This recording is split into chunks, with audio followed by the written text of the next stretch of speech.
Hello, here we meet again on the video. Today in class, we spent the majority of our time talking about Romeo and Juliet as we were finishing Act 1, and then you took your quiz, and then I got you prepared to start in Act 2, and I wanted to spend some time talking about sonnets and the structure and use of that in Shakespeare's play, Romeo and Juliet. So that took the majority of our class time. We spent some time at the end of class talking about In His Steps. We had pretty good discussion there. And so that left us with the grammar and writing that hadn't been covered. So we're going to do that here. I'll do as quickly as I can.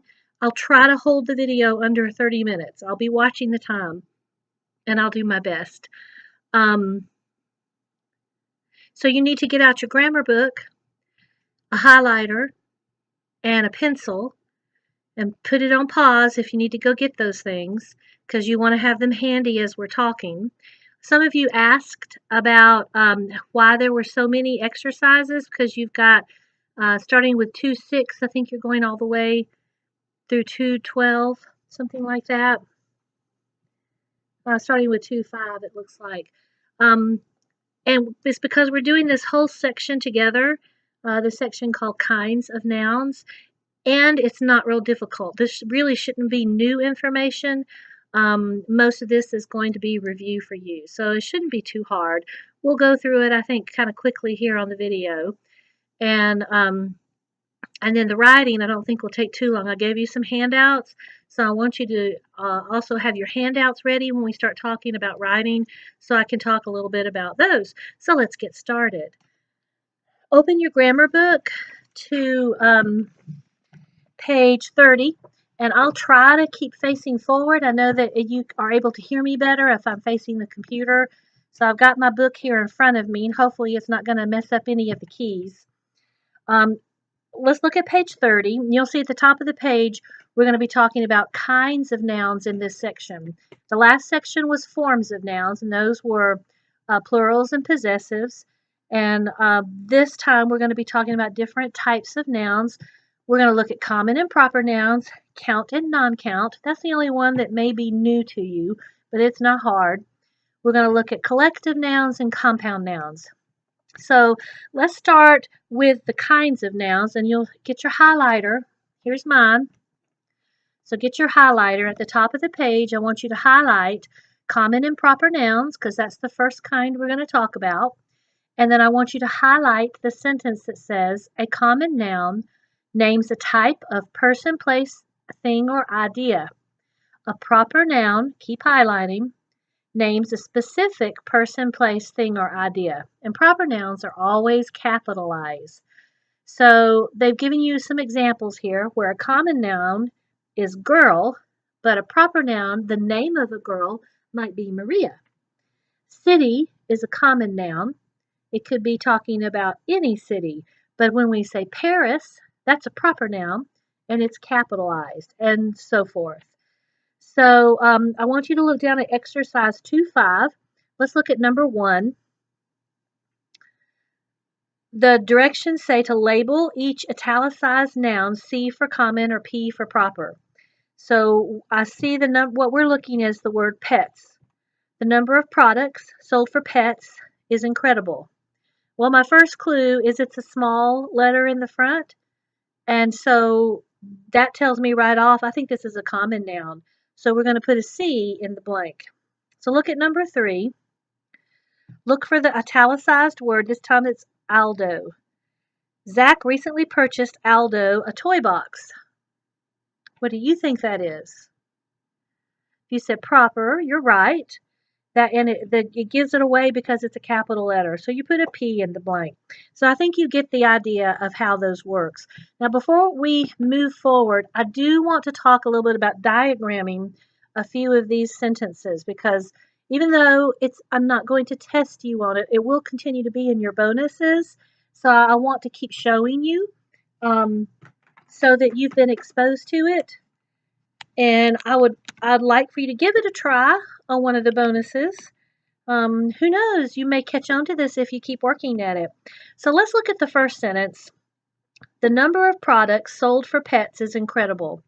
You know, with our diagramming chart, we're going to need, first of all, we need our subject and we need our verb.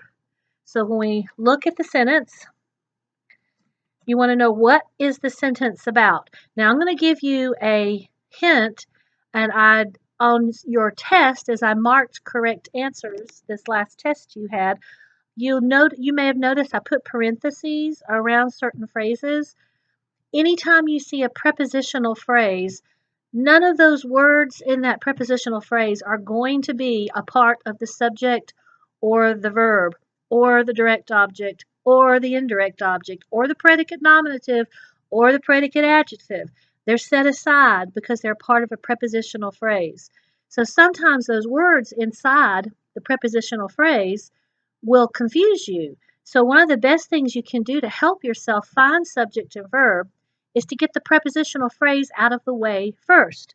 So when we look at this first sentence, the number of products sold for pets is incredible. I see a prepositional phrase. Prepositions, remember, are words that explain, it's hard to explain it. Most people think of prepositions as what a squirrel can do to a tree, what a car can do to a bridge. All of those words that answer that are prepositions. And then there's a few others like of is a preposition. But words like over, under, through, to, around, from, all of those are prepositional words. So here, of products is a prepositional phrase, and you can put that in parentheses, and that's not going to be a part of anything we're diagramming. So if we get of products out of the way, it's easy to see what the subject is. The subject is number. So you would write number in the subject, and then we want to look at what the verb is. Number, and so we look, it's not sold because when you look at number sold, the number didn't sell anything.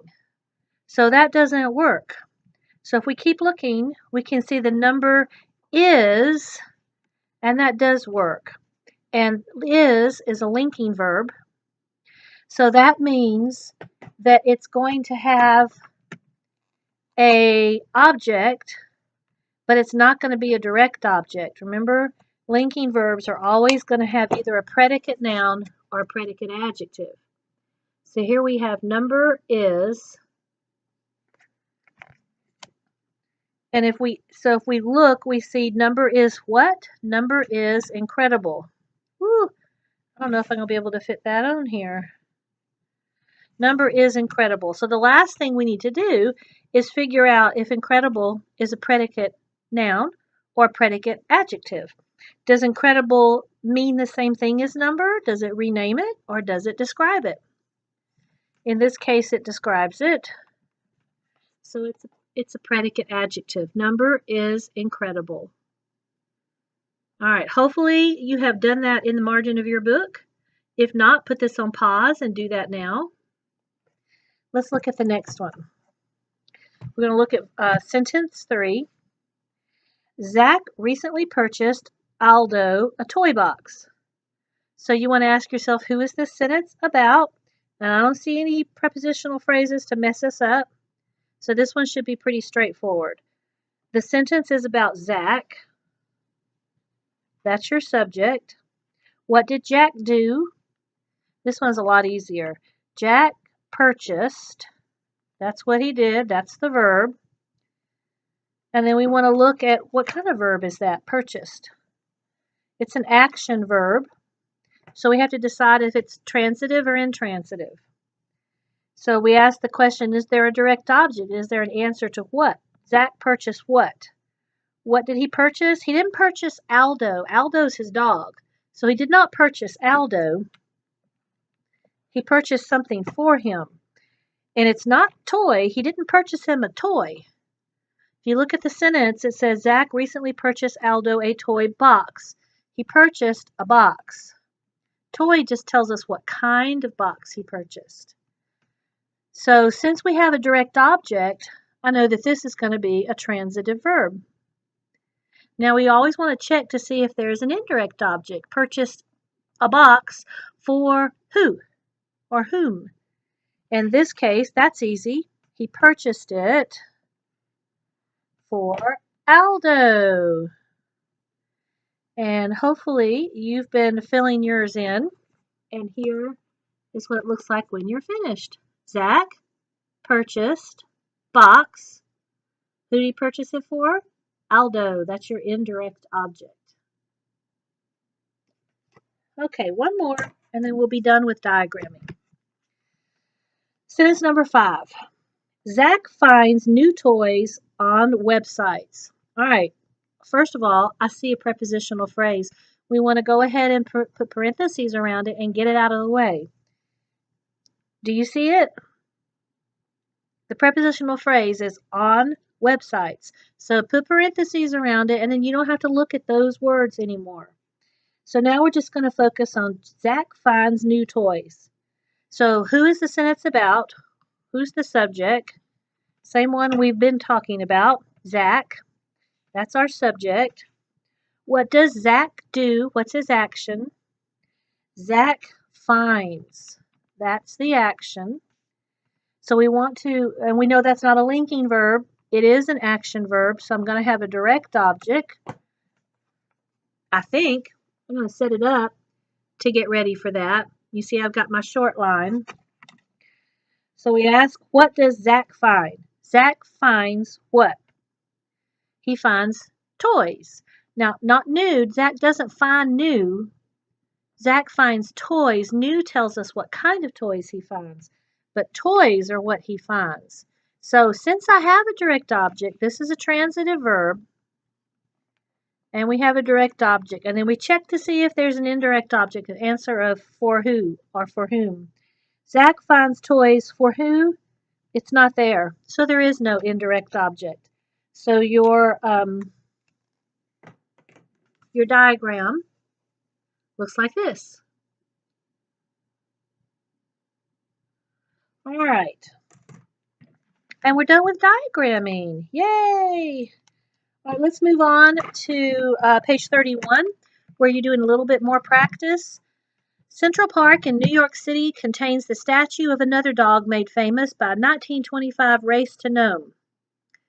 All right, what we're going to do here is underline common nouns once and proper nouns twice. And remember, you have a really good clue here, is in common nouns are not going to be capitalized and proper nouns are. So pretty easy. Common nouns can apply to any particular, not any particular one, any general thing or person or place. And proper nouns are always a specific one. They're the name of a person, place, thing, or idea. So when we look at this sentence, I want you to underline the common nouns with one line, the proper nouns with two. Do that now.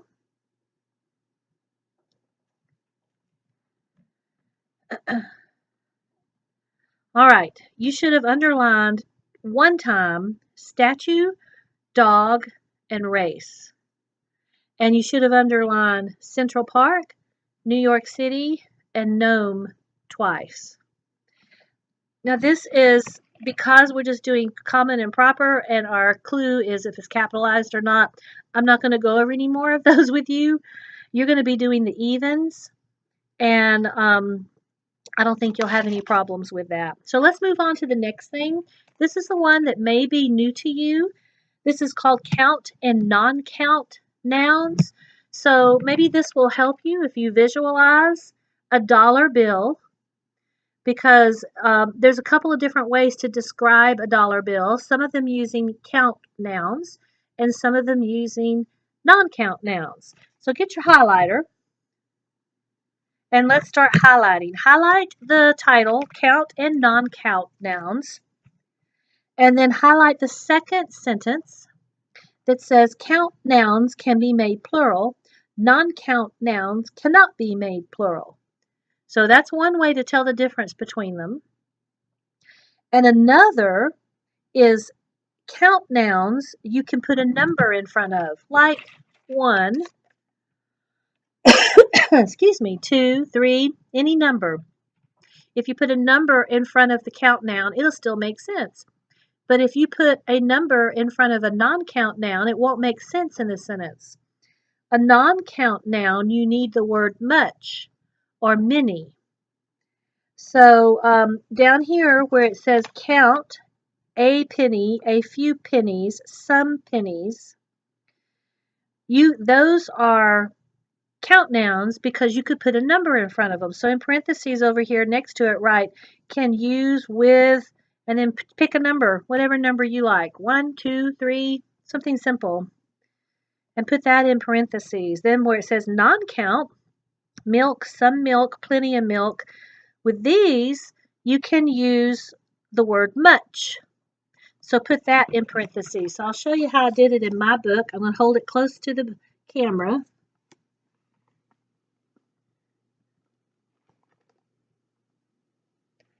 All right, do that. So you've made some notes in your book as another way to help you tell the difference between count and non-count. If you turn the page to 32, it also has some more examples for you to read, which I want you to do. I don't think you want me to read them to you, but the important thing is you need to pay attention to the whole sentence because sometimes that will clue you in as to whether you're dealing with count or non-count nouns. So now let's move down to exercise 2-7, and we're going to do a couple together.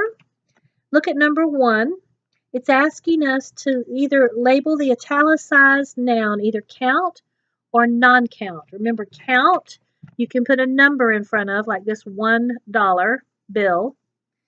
And non-count, you can't put a number in front of it. So if I say this is 1 bill, bill is a count noun. But if I say this is cash, I wouldn't say this is 1 cash. It doesn't work. So cash is a non-count noun. All right. Stubby is a bulldog that became a World War I hero. So hero is the word we're looking at. Can you put a number in front of it? 1 hero, 2 heroes, 5 heroes?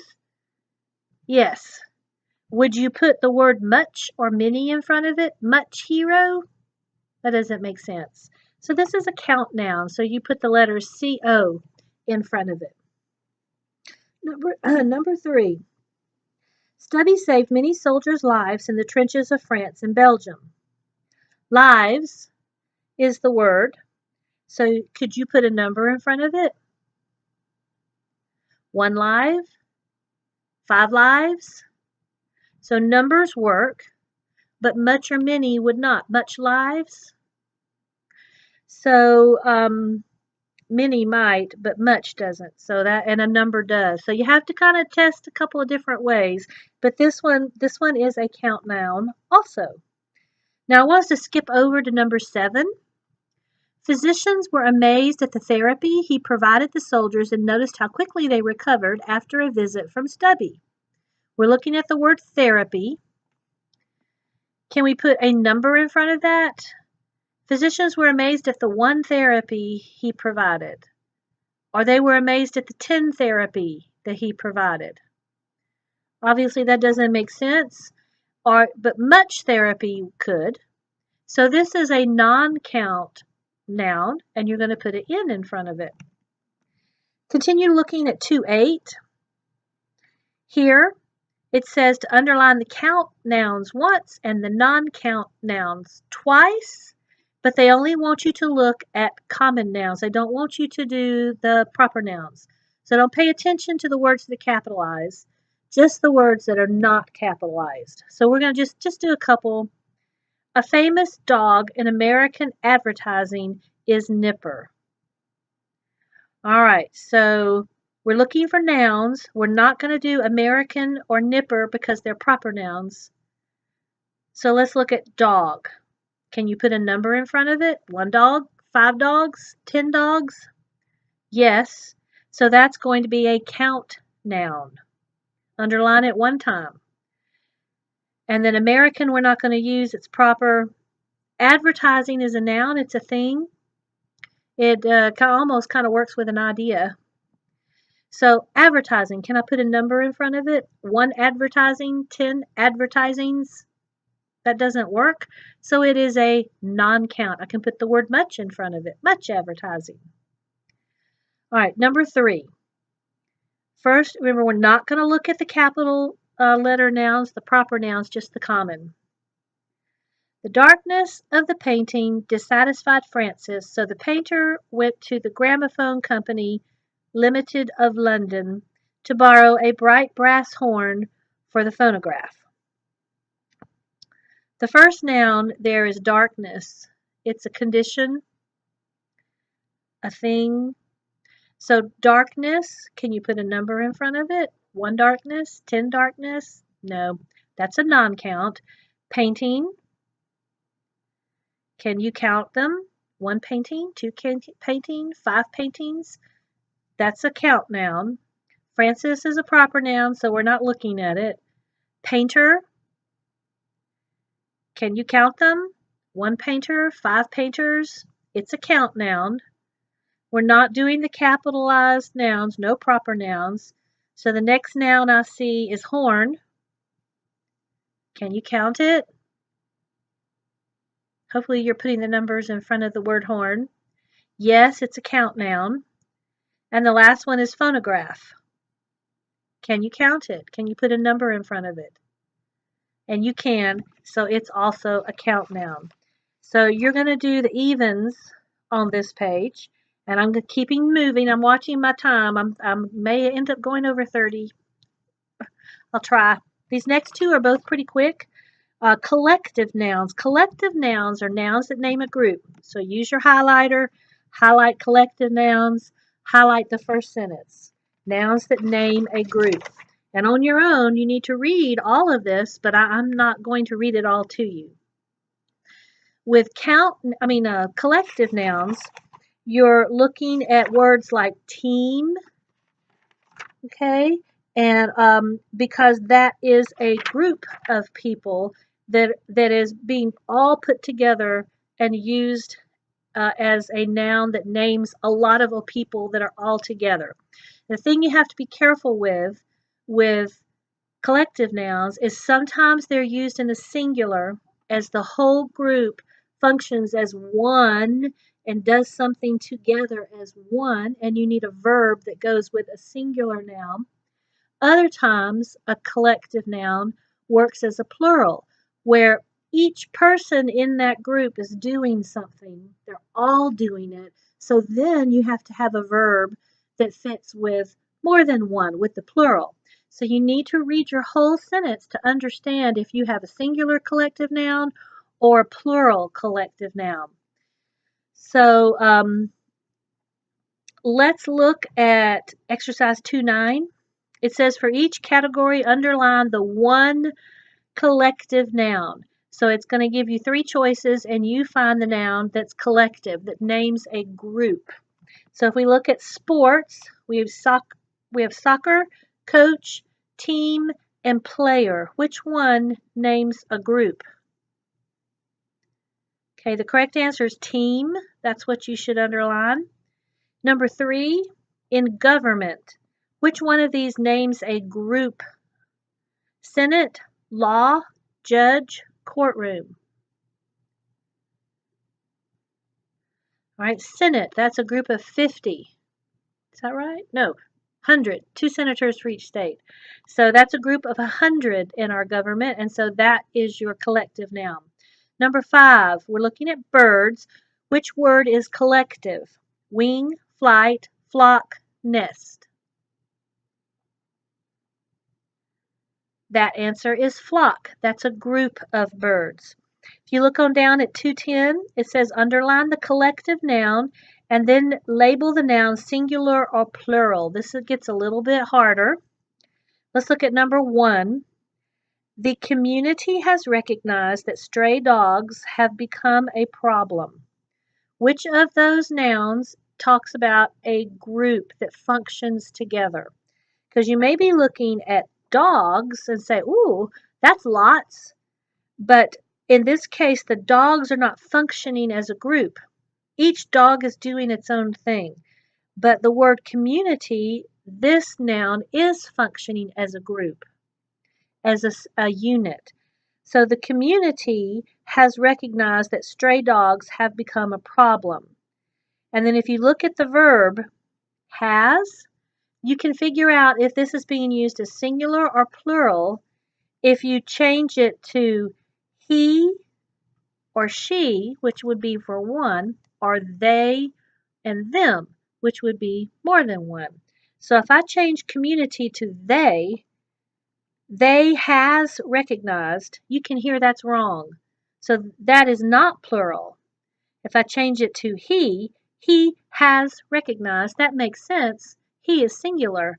So this is a singular collective noun where the community is functioning as one. If you look at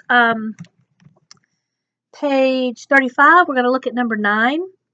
At the second meeting, a group of concerned citizens will be allowed to express their varied concerns.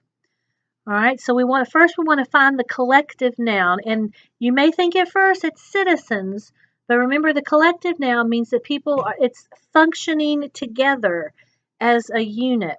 So the citizens here are not the ones that are functioning as a group.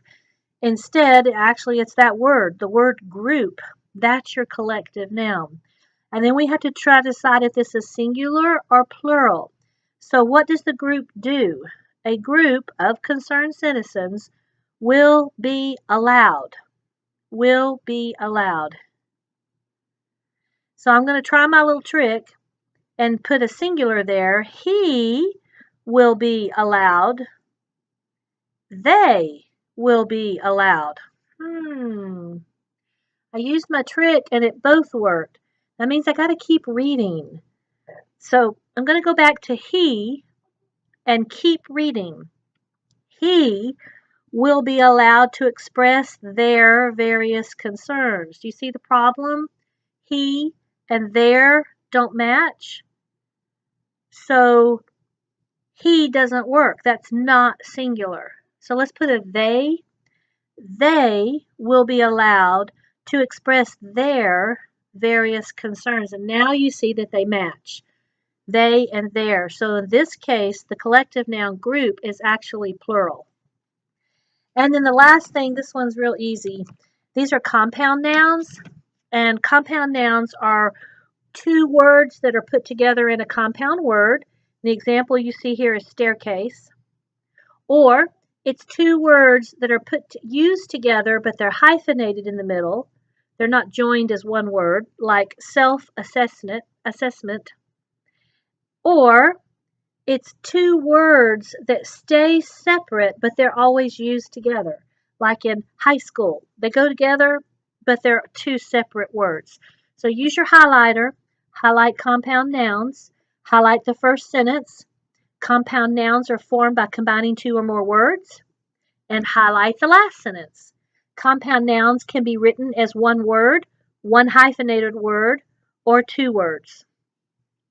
And then as you read further down, it tells you that if you have to make plural a compound noun, you always make plural the important part of the word, the one that helps you to understand exactly what that word means, what it refers to. So in the examples it's giving you in your book, you see base plus ball gives us the compound word baseball. And if we want to make it plural, we just put an S on the end because it's the one word. If we look at a hyphenated word, father-in-law, and you see how they've got it hyphenated, if we want to make it plural, we put the S on the important part. And in this case, that would be the fathers. That tells you more than just law. And so it's not father-in-laws, it's fathers-in-law. And finally, bird dog, that actually stays separate, bird dog. And the important part of that word is dog. That's what you're learning it's really about. And so that's where you put your S, bird dogs. So let's look over on page 36. Number 1, it asks you to find the singular compound noun and then write the plural form on the line. So when I read that sentence, a dog has always been a special helpmate to man. That's pretty easy to see. Helpmate is the compound word. So you want to underline that. And then that's singular, so make it plural. And helpmates with an S at the end. So continue that same thing for page 36. And then on page 37, underline the compound and collective nouns. So this is combining both those things we just talked about. And label the nouns compound or collect. And I think they use CD for compound and COLL for collective. So let's look at the first one. A pack of dogs may include dogs that vary greatly in physical appearance and in ability. All right. So in this case, I'm looking for either compound or collective, and I don't see a compound. So it has to be collective I'm looking for, and that is the word pack. That's a group of dogs. So I underline pack and I write collective in the line, COLL. Let's look at number 3. Although some dogs use their sense of smell to hunt, the gaze hound pursues its game by sight. Okay. I don't see a word that talks about a group that's functioning as a unit, but I do see a compound noun, gaze hound. And so I'm going to underline gaze hound, and on the line it's compound, so I'm going to put CD. And that's the end of your grammar lesson. So let me very quickly, because I see I'm at 31, let me talk about your essay so that you'll be ready to start writing. First of all, I gave you this handout, Common Mistakes. Be sure you read this, because this week not only are you going to be writing your body and your conclusion, you're also going to be going through the editing and revising stage, where you're looking for things that you did well and things that need to be changed. And remember, we've talked in class, editing is making it look better with correct punctuation, spelling, capitalization, and grammar. And revising is making it sound better. When you listen to it, it makes sense and it doesn't feel awkward. And you're using interesting words and you're not having a lot of what's the word I'm thinking of? Repetition. You don't have a lot of repetition, and you are staying away from the word you that I'm using right now because I'm giving instructions, and you stay away from personal pronouns. All of that's in revision. I also gave you this handout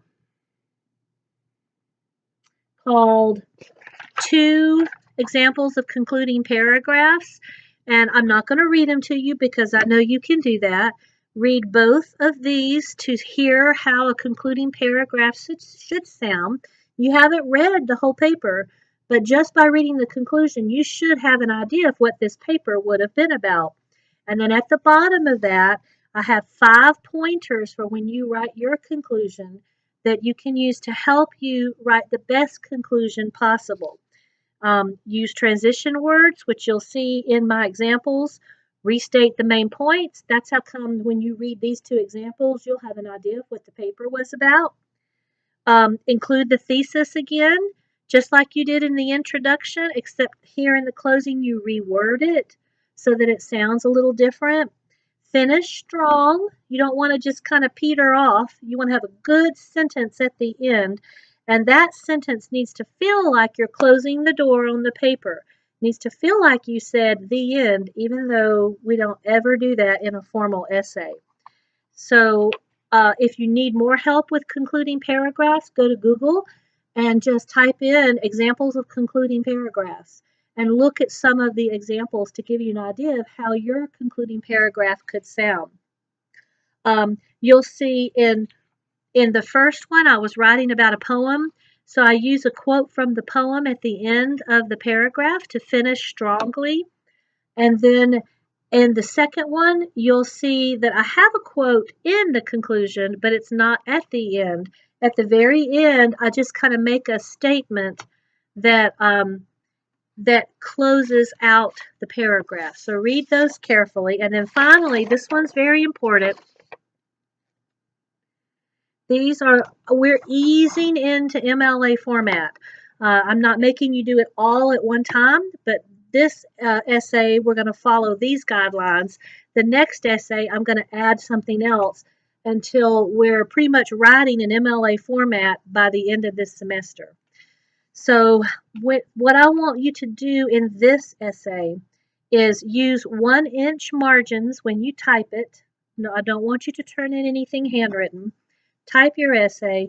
Use 1-inch margins, which are what are already preset in your Word document. So be sure that you have that. That means there's 1 inch at the top, 1 inch on both sides, 1 inch at the bottom. I want you to use either 12 or 14 point type. You can change that on the bar at the top where all of your icons are. Make sure you're either in 12 point or 14 point, not smaller, not larger. You may use one of 3 different fonts. You can use Arial, Times New Roman, or Calibri. Those are the only 3. Do not use a different font. I don't want to see anything fancy. When you write a formal essay, it needs to be easy to read and all the letters be clear. So those are the 3 choices you have. And then number 5 is very important. I want the entire paper double spaced. And the way you do that is you look up at the top of your Word program where the icon bar is, and there is a place where you can adjust spacing. And so you'll want to click on that spacing icon and pick that you want 2 spaces. And that will make your whole document double spaced. That way you don't have to remember to hit your enter key twice. It just will double space everything. And we do that with MLA because it makes it easier to read for the person who is reading the paper. It makes it easier for you to see mistakes and to be able to write on your paper and fix them. And the same thing for me. It makes it easier for me to write through your paper and see everything very clearly. So just to review, read this carefully. 1-inch margins, 12 or 14 point font, one of these 3 12 or point, yeah, and one of these 3 types of fonts, and double space the entire paper. And if you have any trouble understanding how to do that, or you don't know where it is on your computer, let me know, and I either will talk to you or I'll try to send you a screenshot so you can kind of see what I'm talking about. All right, that's it. Took me a little longer than 30 minutes, but we stayed under 40, so that's good. And I will see you next week in class. You have a great weekend. Bye.